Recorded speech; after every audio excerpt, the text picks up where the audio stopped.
नमस्कार दोस्तों, अभिज्ञान क्लासेस में मैं एक बार फिर आप सभी का हार्दिक स्वागत करती हूँ। तो चलिए समय को बिल्कुल भी नष्ट न करते हुए आज का लेक्चर स्टार्ट करते हैं। चलिए प्रश्न नंबर 221।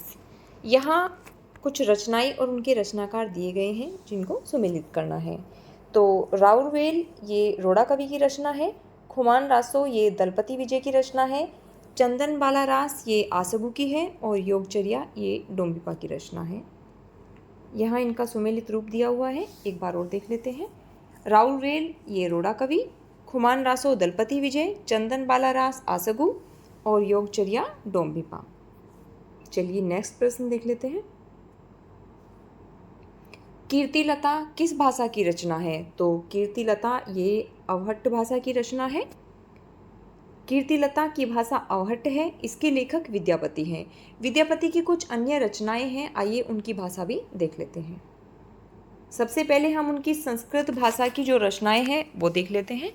संस्कृत भाषा की रचनाओं में शैव सर्वस्वसार, गंगा वाक्यावली, दुर्गा भक्त तरंगिनी, भू परिक्रमा, दान वाक्यावली, पुरुष परीक्षा, विभागसार, लिखनावली, गया पत्तलक, वर्णकृत्य।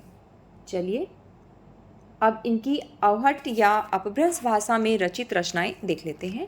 कीर्तिलता और कीर्तिपताका ये इनकी अवहट्ट भाषा में रचित है। कीर्तिलता में कीर्ति सिंह और कीर्तिपताका में शिव सिंह की उदारता का वर्णन किया गया है।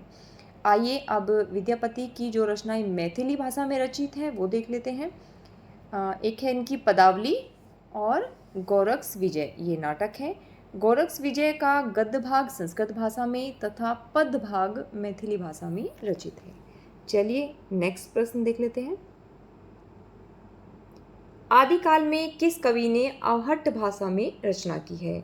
तो आदिकाल में अवहट्ट भाषा में रचना करने वाले रचनाकार अब्दुल रहमान है। व्याख्या देख लेते हैं। अब्दुल रहमान का संदेश रासक पहला धर्मेतर रास ग्रंथ है जो अवहट्ट भाषा में लिखा गया है। देसी भाषा में किसी मुसलमान द्वारा लिखित प्रथम काव्य ग्रंथ संदेश रासक है। संदेश रासक एक खंड काव्य है जिसमें विक्रमपुर की एक वियोगिनी के विरह की कथा वर्णित है। यह एक विरह काव्य है जिसका रचनाकाल 12वीं शताब्दी का उत्तरार्ध और 13वीं शताब्दी का प्रारंभ माना है, जबकि मंझन एवं कुतुबन की भाषा अवधी रही है तथा अमीर खुसरो की भाषा खड़ी बोली हिंदवी थी। तो चलिए नेक्स्ट प्रश्न देख लेते हैं। आदिकाल को अन्य किस नाम से जाना जाता है? तो आदिकाल को वीरगाथा काल के नाम से भी जाना जाता है। व्याख्या देख लेते हैं।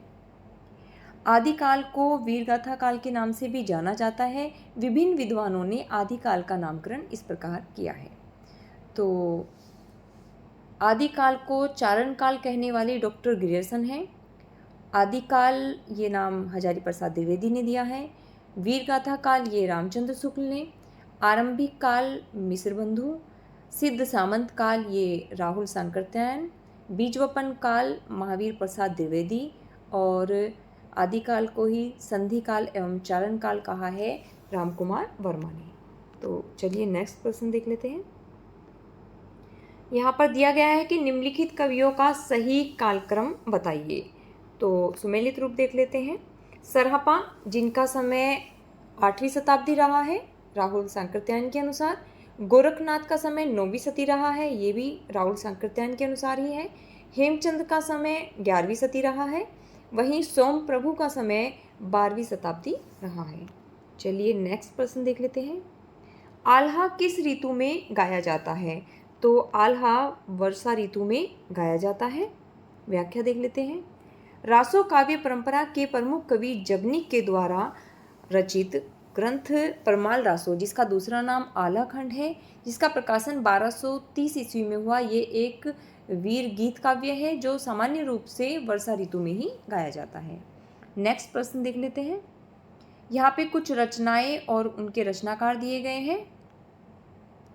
खुमान रासो इसके रचनाकार दलपति विजय हैं, प्रकाशन वर्ष रहा है 9वीं शताब्दी।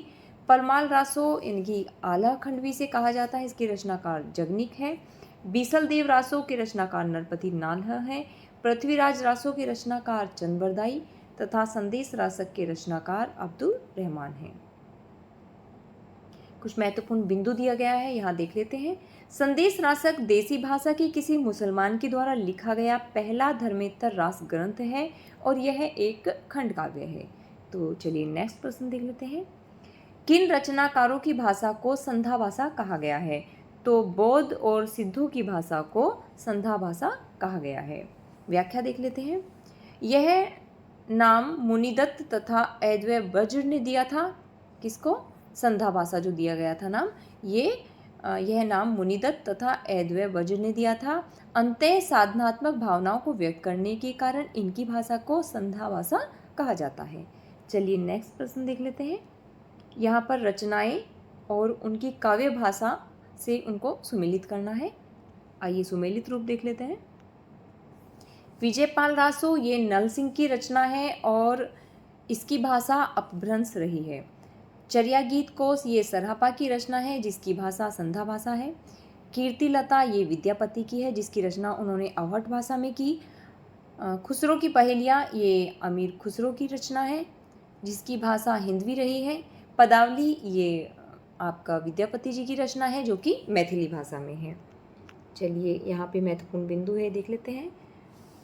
इसमें यही बताया गया, ऊपर जो सुमेलित रूप करने के लिए दिया गया था वहाँ पर एक जो ऑप्शन है वो असंगत दिया हुआ था, तो इसीलिए मैंने इसका सुमेलित रूप देखा। चलिए अंतिम प्रश्न देख लेते हैं। 12 बरस लो कुकर जीवे अरु 13 लो जिए सियार, वर्ष 18 छत्री जीवे आगे जीवन को धिक्कार। तो ये जो पंक्तियाँ हैं ये परमाल रासो की पंक्तियाँ हैं। आइए कुछ अन्य महत्वपूर्ण पंक्तियाँ हैं उनको देख लेते हैं। ये हम देख चुके हैं। 12 बरस लो कुकर जीवे और 13 लो जिए सियार, बरस 18 छत्री जीवे आगे जीवन को धिक्कार। ये परमाल रासो की हैं, अर्थात इसको आलाखंड के नाम से भी जाना जाता है जिसके ग्रंथकार जगनिक रहे हैं। उक्ति धर्म विशालस्य राजनीति नवरसम, खट भाषा पुराणम च कुरानम कथित मया। ये पंक्तियाँ पृथ्वीराज रासो से ली गई हैं जिसके रचनाकार चंद्रबरदाई हैं। पियो चित्तौड़ न आवयु सावन पहली तीज, ये पंक्तियाँ खुमान रासो से ली गई है जिसके रचनाकार दलपति विजय हैं।